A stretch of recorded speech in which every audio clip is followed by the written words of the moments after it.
Buenas tardes, bienvenidos a una edición más de Hagamos un Trueque, un evento de TLC Magazine México. Buenas tardes, doctor Máximo y maestro Héctor, ¿cómo están? Bien, gracias. Bienvenidos y bienvenidos que ya nos están poniendo aquí por el chat que nos saludan desde Aguascalientes. También vemos por ahí algunas personas que son de acá de Tijuana, de Ciudad de México. Muchos saludos a todos ustedes que se están sumando. Nuestro ponente ya está por ingresar. De hecho,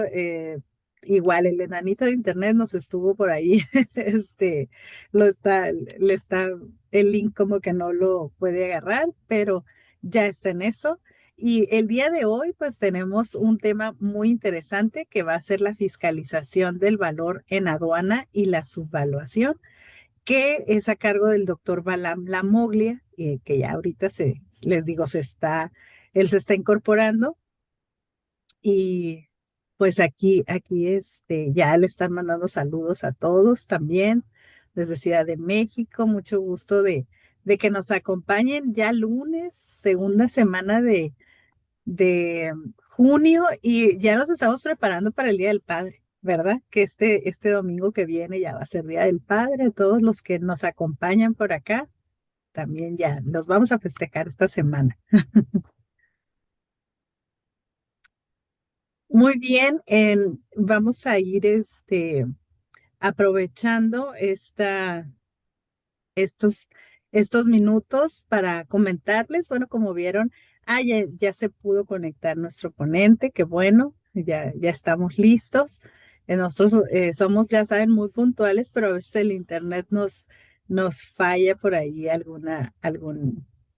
detalle. Pero ya estamos listos. En lo que termina de instalarse el doctor Balam, me Ay, voy a ya, permitir. ya estoy Hola, listo. Buenas tardes. Buenas buenas tardes, tardes, maestra bienvenido. Guadalupe. Querido doctor Máximo Carvajal, maestro, ¿cómo está? Querido doctor Bien, Castro, gracias. mucho gusto saludarte y a todos, buenas tardes. Buenas tardes, sí, les decíamos que ahí le decimos aquí al enanito del internet que a veces nos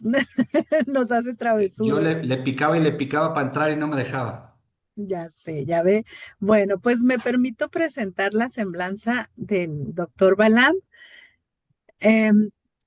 expresidente de Sencomex, ex asesor del jefe del SAT y socio director actualmente de la Moglia Riquelme y Asociados. Es doctor en Derecho con una trayectoria de excelencia académica y profesional en materia fiscal, aduanera y de comercio exterior,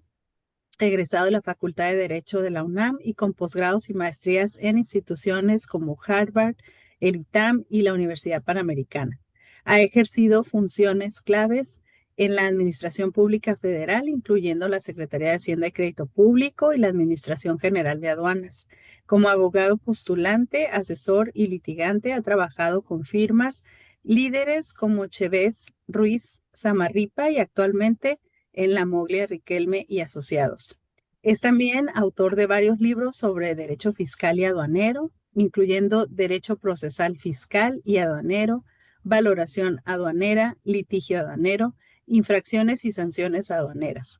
Coautor en publicaciones de instituciones como el Instituto Mexicano de Contadores Públicos, Facultad de Derecho de la UNAM y la Universidad Panamericana. Pues le damos la bienvenida, doctor. Ya sé que no es la primera vez que está con nosotros y a mí no me había tocado estar aquí de host de usted, pero sin embargo, le recuerdo, son 45 minutos de ponencia y después damos sesión de preguntas y respuestas a través del chat que nos hacen llegar los participantes. Claro que sí, maestra Guadalupe. Nuevamente, buenas tardes. Muy agradecido de la invitación. Hagamos un trueque con TLC. Mucho gusto en saludar a todo mundo. De visita relámpago vía don Octavio de la Torre el día viernes que en la Barra Mexicana Colegio de Abogados se le hizo un homenaje muy merecido a don Andrés Rode Ponce y ahí me lo encontré y platicamos muy rápido. Y pues bueno, me gustaría entrar muy rápido al tema porque la manera en la que hice, y si me permiten, creo que sí puedo compartir. Así es. la forma en la que estoy pues diseñándolo es una sola presentación, es una sola hoja. Quiero que esta hoja se mantenga para que todo el tiempo tengamos como que un horizonte de de lo que quiero compartirles de ideas. Y pues básicamente lo que nos encontramos es que en los últimos tal vez 30 años, desde prácticamente que salió la nueva ley aduanera, denominada así en el año del 96, entra en vigor el 1 de abril, y pues bueno, venía con una transformación para tratar de adecuar una serie de cambios, sobre todo con tratados internacionales. Y pues ya tenía un capítulo muy importante, el capítulo de la base gravable, recogido de todo el acuerdo de valor derivado del artículo séptimo del GATT. Pero, y por qué no poner este pero del principio, no contemplaba en esta nueva ley una fiscalización de manera frontal al tema de la valoración, al tema de la declaración del valor en aduana de los importadores. Y si bien es cierto, ya existían en la entonces Administración Central de Auditoría de Comercio Exterior, dependiente de la General de Aduanas entonces, donde ahí tuvo la oportunidad inclusive don Héctor Castro de liderar muy bien pues sus actos de fiscalización. Digamos que había, yo conservo todavía un par de manuales muy bien hechos de cómo fiscalizar el valor y cómo se le podía recomendar a las áreas operativas para realizar una fiscalización de esto. La realidad de las cosas es que particularmente yo no tuve conocimiento de que esta fuera un programa masivo. Probablemente debe de haberse dado, pero no fue un programa que estuviera suficientemente difundido o por lo menos que alertara un poco a la comunidad de importadores de que algo se tenía que estar revisando en el tema de valor. Entonces, bueno, pues sale la nueva ley aduanera y eh, empieza a haber una revolución muy, muy importante dentro del seno de, del SAT, ya constituido el SAT a partir del 97. Se desprende la Subsecretaría de Ingresos, pues todas las áreas operativas para crear el SAT. Y entonces, digamos que se empezaron a notar los problemas de diseño de esta nueva ley. Y básicamente el problema de diseño, me parece que así fue, es que no estaba tan consolidada la fiscalización en materia de comercio exterior, lo que hizo necesario y de manera afortunada que creciera esta Administración Central de Fiscalización de Comercio Exterior, que se generara ya como una administración general, en donde empezara a revisar un poco más y de la mano, tal vez un poco antes, hacer una reforma muy importante al artículo 151 en cuanto a las causales de embargo, que tuviera que ver con una posibilidad de que el valor en aduana fuera cuestionado desde la propia plataforma y que al momento de cruzar las mercancías pudiera existir un acto de fiscalización que derivara incluso en un embargo precautorio de mercancías cuando los productos que fueran importados estuvieran por debajo del 50% o más de mercancías idénticas o similares. Cabe señalar, y a reserva de dar algunas conclusiones al final, que cuando el grupo de personas que lideraron todos estos cambios y en donde yo pues también participé, lo que se buscaba y pretendía era tratar de detener un fenómeno que habíamos visto pues tal vez internamente hasta un poco molesto, porque empezábamos a ver que se importaban, sobre todo por la frontera norte, mercancías muy importantes como televisiones de plasma y esto que siempre está de moda a $1. Y veíamos que no había una consistencia en la posibilidad de poder detener. Entonces, se hace una reforma o se crea la fracción sexta y séptima del 151, la 7 que tiene que ver con la subvaluación. Y francamente, cuando se hizo, repito, estaba enfocado un poco a aquellas distorsiones muy importantes en cuanto lo que costaba una mercancía y que evidentemente no podía costar $1 un bien de semejantes características. Y bueno, a lo largo de los últimos 30 años, y voy a ir como peloteando para atrás y para adelante, pues obviamente hemos notado con el transcurso del tiempo que esta reforma al 151 fracción 7 ha sido ocupada y no a lo largo de los años para hacer una fiscalización del valor en aduanas, pero realmente creo que no se ha explotado lo suficiente y por otro lado, el propio ordenamiento legal, conforme ha pasado el tiempo y reconociendo que participé en su creación, pues creo que tiene sendos vicios constitucionales por convencionalidad en virtud de que el acuerdo de valor, particularmente en el artículo 17, habla de una figura que se llama duda razonable y esa duda razonable lo que hace es que las mercancías, antes de ser embargadas o rechazado en su caso el valor, hubiera consultas por parte de las autoridades hacia los importadores para que trataran de dotar de elementos que pudieran sostener este precio. Entonces, digamos que como un primer punto importante es que se reforma a partir del 97 o se genera la inquietud dentro de la administración pública de detener embarques por subvaluación y a pesar de que ya tenía un vicio legal, pero que esto fue sirviendo para que el área correspondiente fuera generando, ¿por qué no decirlo así?, un poco de importancia y trascendencia, dado de que esa área operativa pues empezó prácticamente con 14 elementos, uno de cada lado y un administrador central que realmente no podía hacer su trabajo porque no era tan fácil como ahora que ya es un área de un calado muy importante. Entonces, digamos que la fiscalización frontal, si me permiten la palabra, en el valor empieza con las órdenes de embargo por subvaluación que se empezaron a dar en las aduanas, no con la cantidad ni con las cosas que deberían o con la importancia que yo particularmente creo que debería de ser. Sin embargo,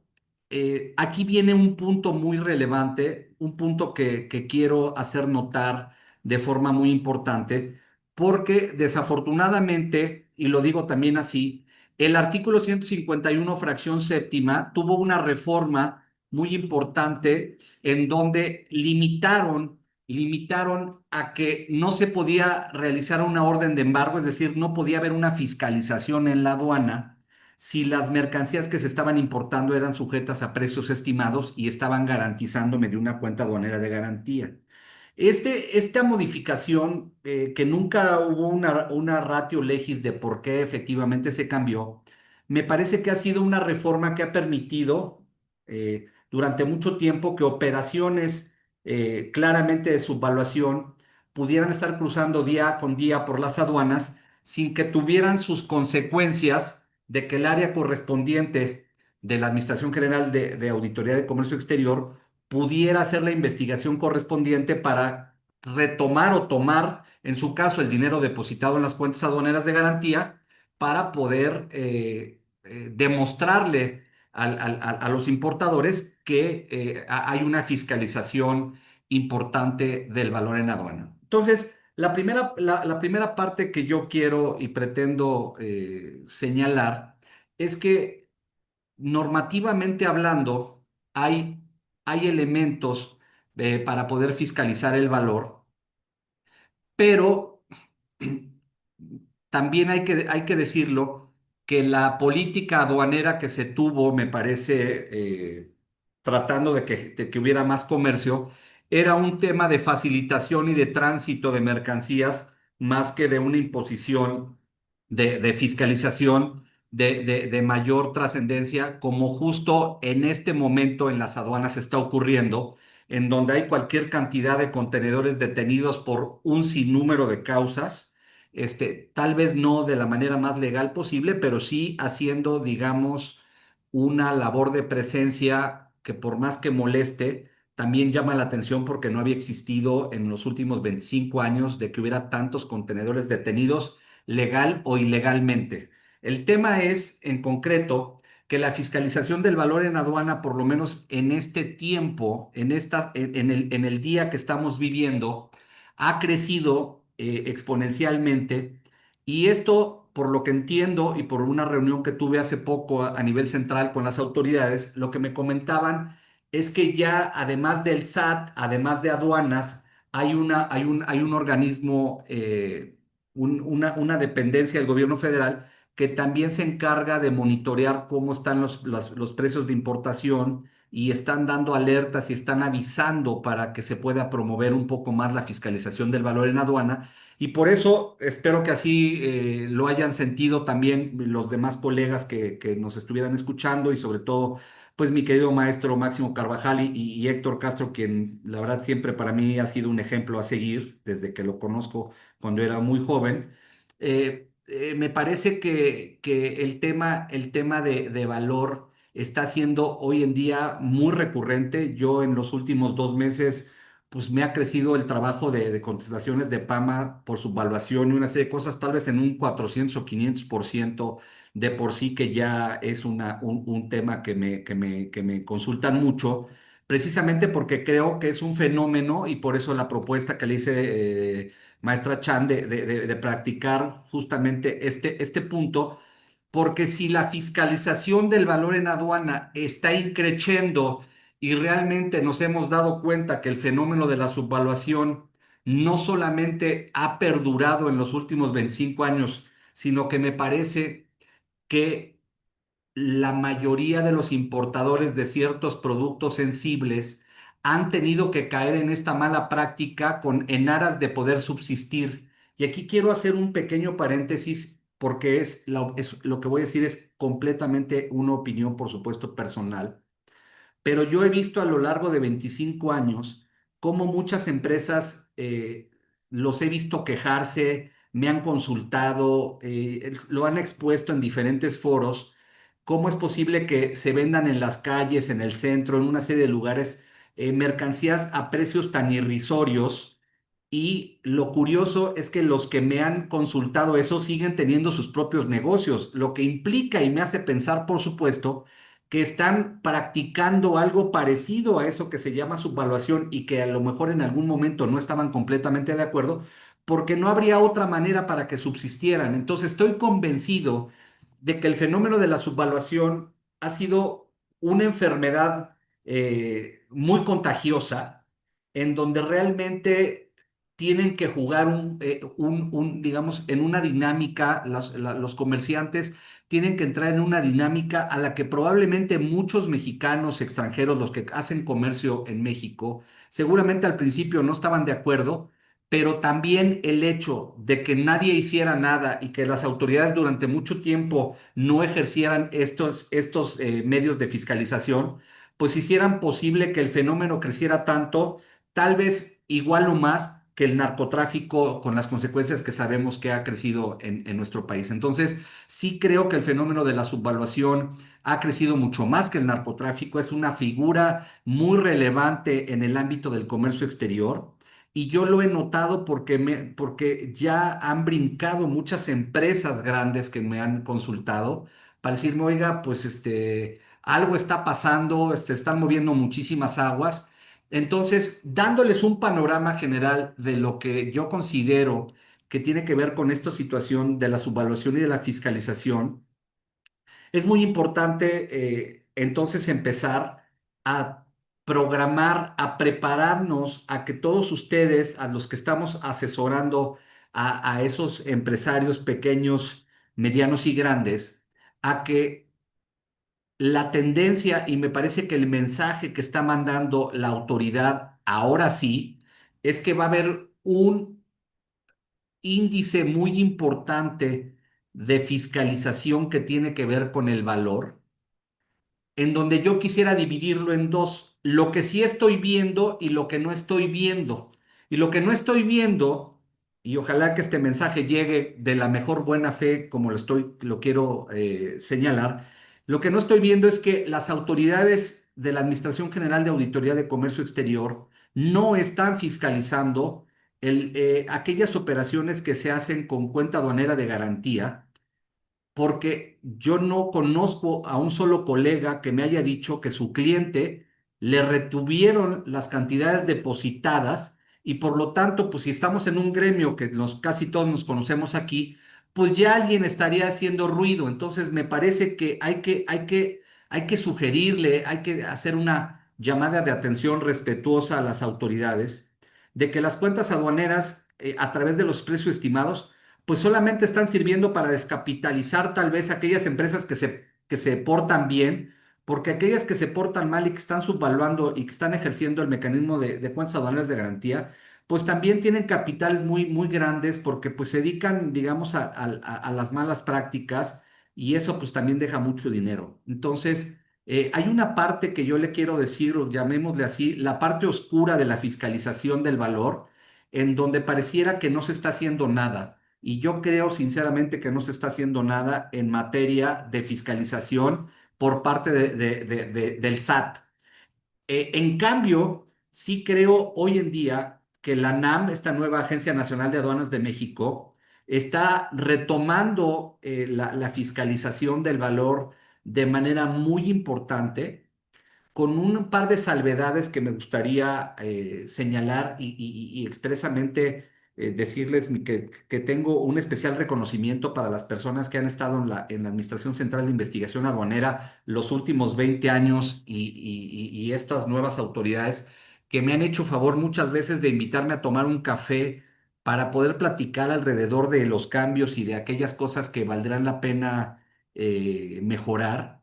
Y con un poco de tristeza, lo demás es alegría, con un poco de tristeza, siempre lo que me dicen es que no pueden cambiar la ley. Y yo pienso que la legislación aduanera, ahora que la presidenta Sheinbaum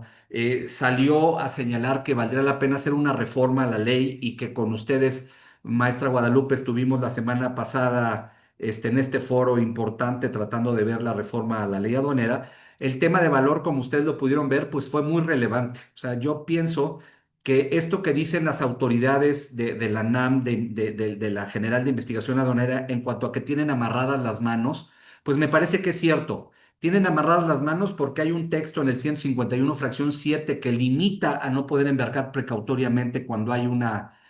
apertura de una cuenta aduanera de garantía,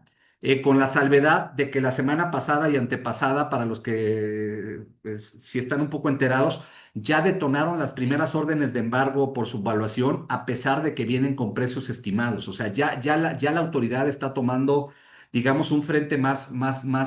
enérgico, no necesariamente que tenga que ver con que si tiene o no vicios legales, pero yo lo que estoy tratando de decir es que mientras en el SAT creo que están completamente aletargados en la fiscalización del valor, por otra parte, en aduanas me parece que están un poco más ávidos de poder atender, tal vez, ¿por qué no decirlo así? Atender a los grupos empresariales, a las cámaras y a los sectores productivos, porque obviamente están enfocados en calzado, textil, muy importante,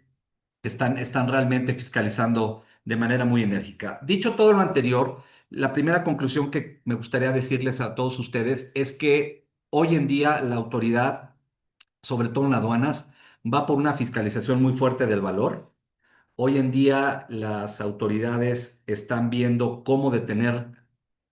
legal o ilegalmente o en esos vacíos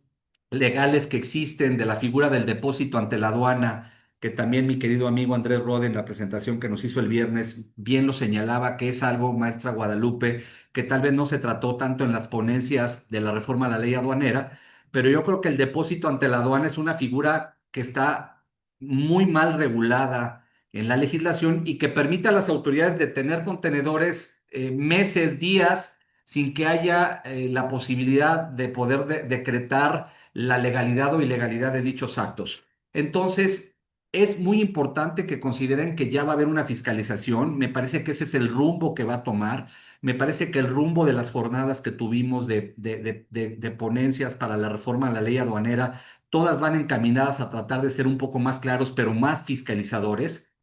Y como entonces se está pretendiendo ser muy fiscalizador, entonces la segunda parte de mi plática con ustedes va de la mano con un tema que yo he dado pues, que está de moda esta palabra del compliance aduanero, y que justo la última vez que me invitaron y que precisamente estaba también tanto Héctor como el doctor Máximo Carvajal, yo les decía del tema del contrato de venta internacional, en donde atinadamente el maestro, mi querido doctor Máximo Carvajal, decía, bueno,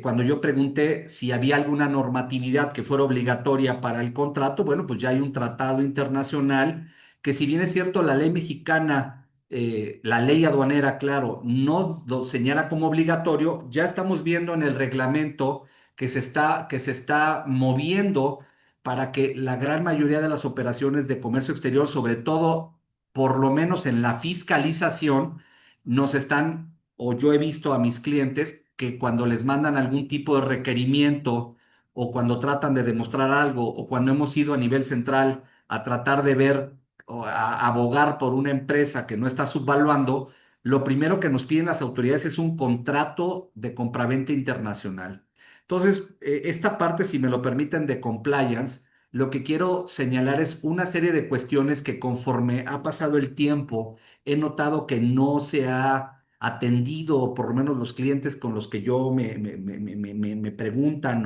o asesoro, vienen de otras manos, de otros compañeros, en donde prácticamente se ha descartado, y a lo mejor yo siempre tenía esa línea de pensamiento, ¿por qué no decirlo así? Hasta que mi querido maestro Máximo me dio una sacudida importante de que el contrato de compraventa internacional, yo siento que hoy en día tiene que ser la primera figura que debe de aparecer en una operación de comercio exterior, y tratar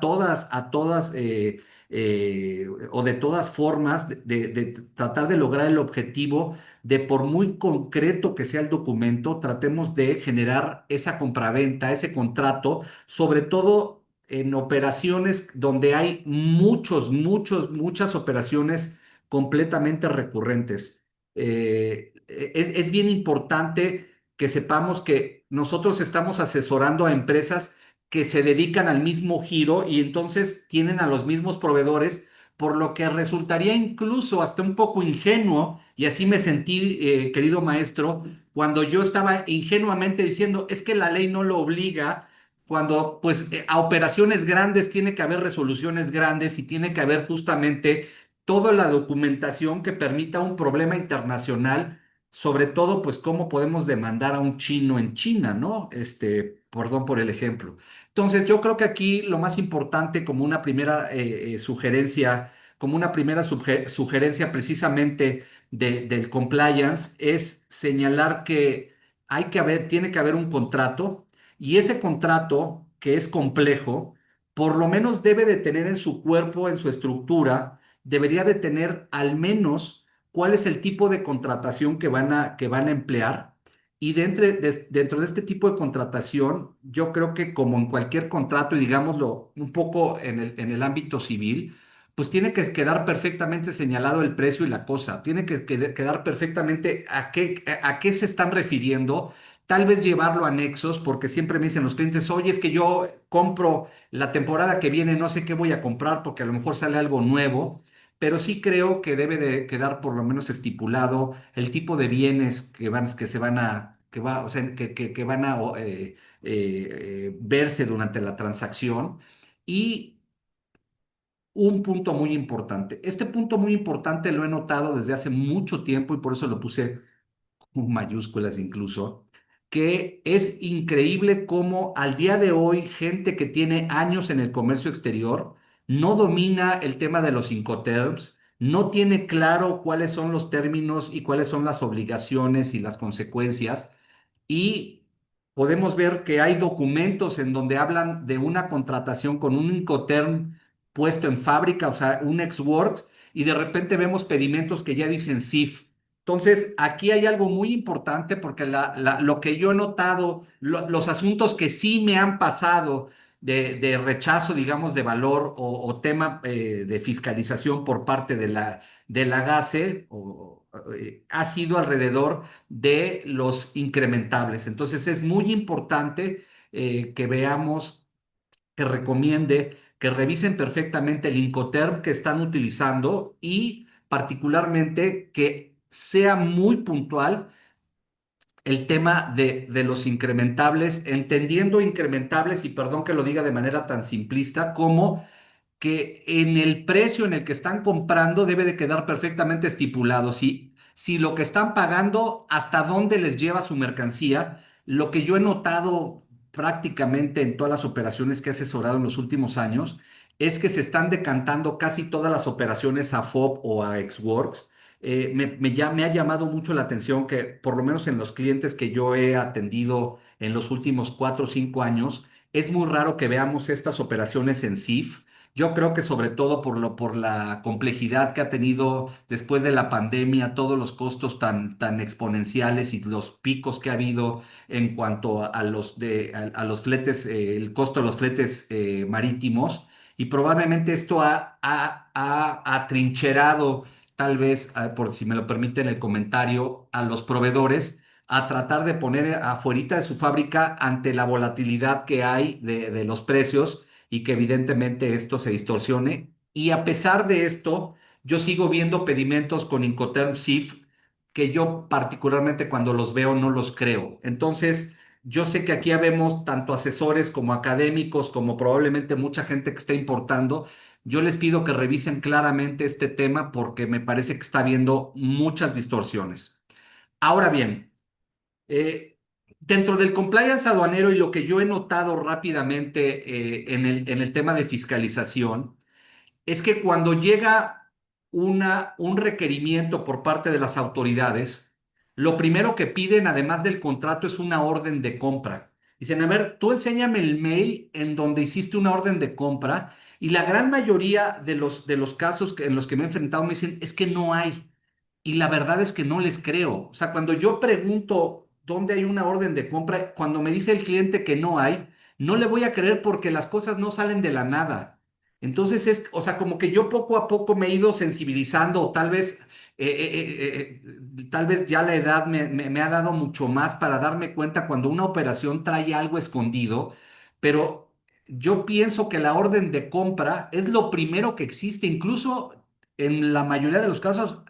hasta prevalece más que un contrato. O sea, siempre va a haber un pedido, siempre va a haber algo en donde tiene que haber, oye, mándame lo que necesito, y una contestación en donde diga, sí lo tengo, te cuesta tanto y te lo puedo mandar en tal fecha. Entonces, lo que yo estoy notando, y si me lo permiten, ¿por qué no decirlo? Tal vez hasta en un 80% de los casos que llevamos aquí en la oficina, es que todos esos documentos no existen, y cuando los piden, las empresas están tratando de crearlos y empiezan a tratar de armar cosas que seguramente están, pero están perdidas, o pues tienen otra forma de trabajar, pero también es importante que eso tiene que quedar perfectamente documentado. Entonces, siguiendo, digamos, que una cadena natural de cómo acreditar que una operación existe y existe a los valores a los que se pactan, diría que lo primero que tiene que haber de preferencia es una orden de compra o contrato.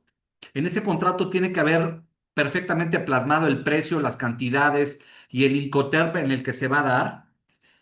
Tiene que haber, por supuesto, un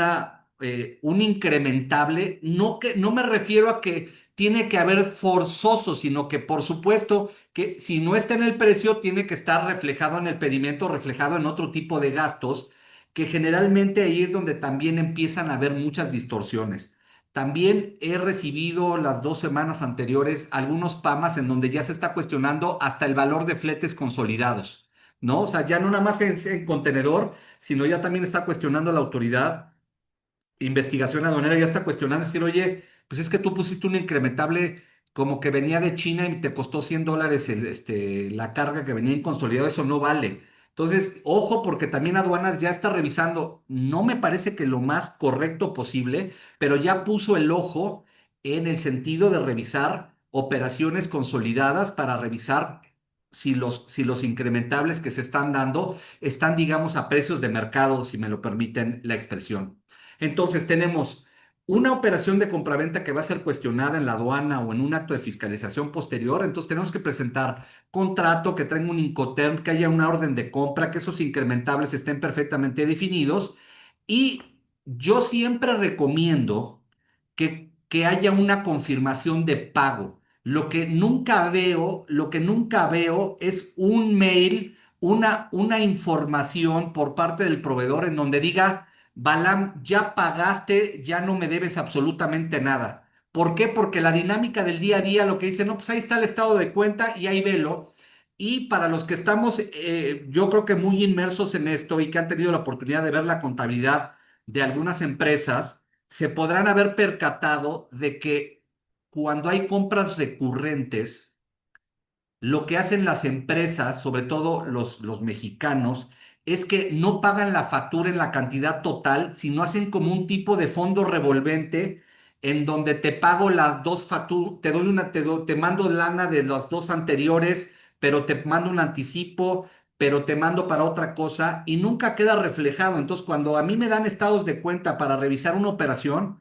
es casi imposible poder cuadrar la cantidad que dice la factura porque no la puedo encontrar ni siquiera aunque me digan que en el estado de cuenta vienen los pagos de enero, febrero, marzo y abril y con eso se paga, porque sumando esas cantidades siempre me da más dinero. Y cuando ya les llego a preguntar, me dicen, bueno, es que le mandé un anticipo a tal y es que le mandé. Entonces, lo que yo recomiendo, y tómenmelo eso por favor de todo lo que diga, tomen que es creo que lo más importante es que si ustedes el día de mañana no logran acreditar que ya se pagó la mercancía, entonces pudiera haber un cuestionamiento de que esa factura no cumple con los extremos a que se refiere el 64 de la ley del precio pagado, porque el valor de transacción se puede ocupar cuando hay precio pagado. Y curiosamente, pues siempre decimos precio pagado por pagar, pues el por pagar no viene en la ley aduanera mexicana, eso viene en el acuerdo de valor, pero en la ley mexicana, curiosamente, ya no, o sea, nunca ha dicho por pagar. Entonces, cuando te cuestionen el valor y a efecto de que no te rechacen el valor en aduana de las mercancías conforme al 78A, es importante apuntalar el artículo 64 y el 65, que son valor de transacción más los incrementables. Por lo tanto, yo recomiendo, por supuesto, que siempre quede perfectamente claro una confirmación de pago. Que esa confirmación de pago no tiene que decir necesariamente ya me la pagaste completa, pero sí, oye, hasta el pago que me hiciste el día 9 de junio del 25, me has pagado el 80% de la factura o de $500,000 me has pagado 400 de esta factura, 300 de esta otra, 200, nada de la que sigue. Esta confirmación de pagos es muy importante y ojo lo que voy a decir, no tiene nada que ver con los documentos que se supone que le debemos de entregar a la gente aduanal y que son los que me parece que hoy en día todos creemos que es el único o los únicos documentos que se tienen que llenar o tener, como son la hoja de cálculo, manifestación de valor y en su caso el llenado y el envío del COBE, del comprobante de valor electrónico. La hoja de cálculo y la manifestación de valor en las nuevas reglas que están siendo prorrogadas, compañeros, para los que estamos escuchando esta conversación, por favor, véanlo bien. Ya se está pidiendo que haya hoja de cálculo y manifestación de valor electrónicas también, pero desafortunadamente estos documentos los llena la gente aduanal. Entonces seguimos con un vicio de que los documentos de valor siguen siendo llenados por el agente aduanal con la mínima, si no es que nula o nulo conocimiento por parte de los empresarios alrededor de cómo se llenan estos documentos y he encontrado muchas veces que las hojas de cálculo y las manifestaciones de valor ni siquiera existen y cuando las están pidiendo las empiezan a tratar de hacer e inventar y bueno, pues todo viene a inventar hasta inventar la firma del representante legal que muchas veces ya ni siquiera está. ¿Qué trae como consecuencia todo esto? Trae como consecuencia que le permite, a falta de cualquiera de estos documentos, le permite a la autoridad aplicar un artículo de la ley aduanera que es el 78A, que se refiere al rechazo de valor. Hay un sinnúmero de hipótesis en el 78A para poder rechazar el valor y me parece que si el día de mañana no tenemos bien esto que estamos viendo y que por eso insisto, es una sola imagen para que le estén viendo todo este tiempo, si no tenemos todos esos documentos, es muy probable que nos puedan cuadrar la subvaluación. En la ley aduanera, y me parece que nadie lo ha escrito así, yo tengo atesorado con gran cariño un artículo que hizo mi maestro Máximo Carvajal hace muchos años de un análisis que publicó en una revista de la UNAM, en donde nos hablaba obviamente de la teoría de valor, eh, que maestro, yo la verdad es que es el primer texto que les dejo a mis alumnos del doctorado y a donde doy valoración por lo bien escrito que lo hizo usted. Pero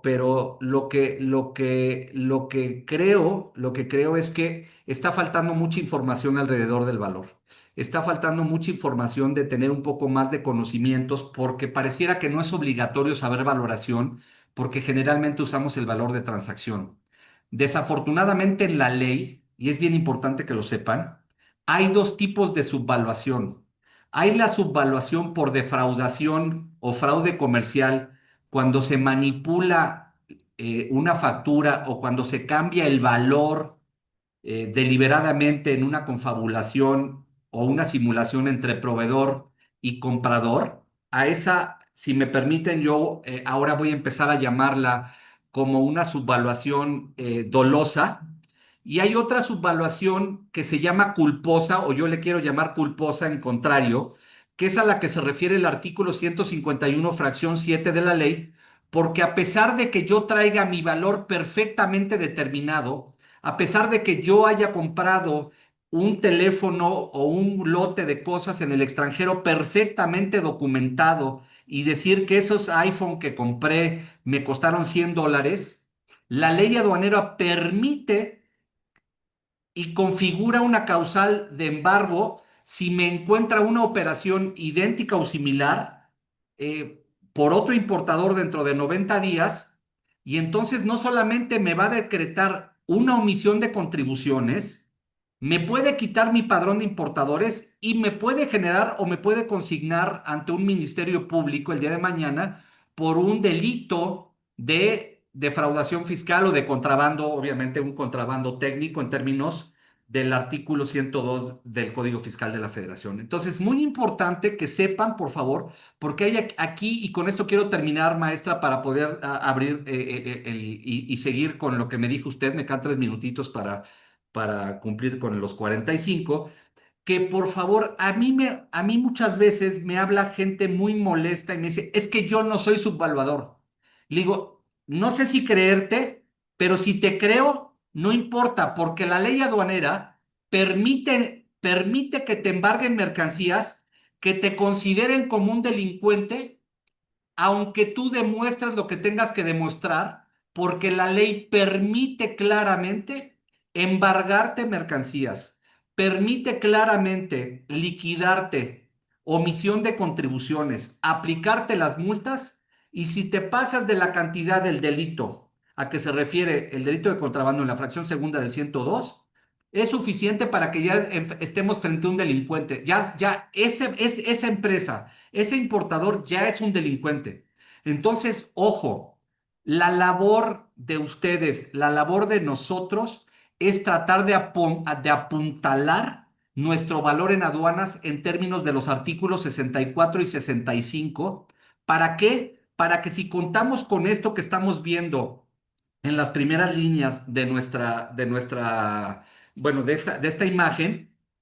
podamos defender el día de mañana ante un ministerio público y decirte, oye, oye, la ley aduanera me quiere hacer un delincuente, pero la ley aduanera está mal. Ese artículo 151.7 es inconvencional, porque además hay una antinomia que, maestro Máximo, yo le pregunto como siempre para que me dé luz, querido maestro, o sea, ¿qué pasa con esa antinomia en la ley aduanera? Por una parte, el 64 dice que tu valor en aduanas es el 64, precio por pagar con sus incrementables, pero tenemos un artículo 151, fracción 7, que me dice que omito contribuciones cuando me comparan con otra operación en donde el importador aquel compró al doble del precio al que yo traigo y nadie dice que no tenga razón aquel precio, pero ¿qué pasa con mi precio? Porque mi precio siempre estuvo dentro del 64. En pocas palabras, maestra Guadalupe, y antes de terminar, yo le agradezco muchísimo que me hayan considerado nuevamente, porque aunque no estoy pudiendo ver a todos los participantes, me embarga la emoción de ver, pues como siempre, a gente tan destacada como mi querido maestro, como don Héctor Castro, que muchos años fue como todo una referencia dentro del SAT, y para mí cuando fue administrador de la aduana de México, de Pantaco, Creo que hay un antes y un después de las aduanas en México gracias a la fiscalización y a todo el trabajo que hizo Héctor, a Enrique, a todos los que, discúlpenme, no los estoy viendo, pero ya habrá tiempo en estos 15 minutos para preguntas, respuestas y conclusiones. Finalmente, antes de empezar, repito, creo que estamos frente a un nuevo paradigma. Ese paradigma es fiscalización, ese paradigma es recaudación, ese paradigma es el gobierno federal ya no va a tener los mismos recursos y ya compró inteligencia artificial, ya compró, como le llaman adentro, robots, así le dicen, chistoso, así le dicen los aduaneros, dicen, ya compraron los robots para empezar a analizar, hacer el análisis de riesgo de manera más profesional. Entonces, ojalá esta charla y hasta aquí, antes de las preguntas, les haya sido, bueno, haya yo logrado transmitir lo que quería y haya sido de su interés. Entonces, maestra, por favor, no sé si haya alguna pregunta, solamente me percaté de que me hicieron favor por ahí de darme una felicitación. Muchas gracias, doctor Balán. Pues una gran charla que nos deja el día de hoy y aprovecho y le digo a todos,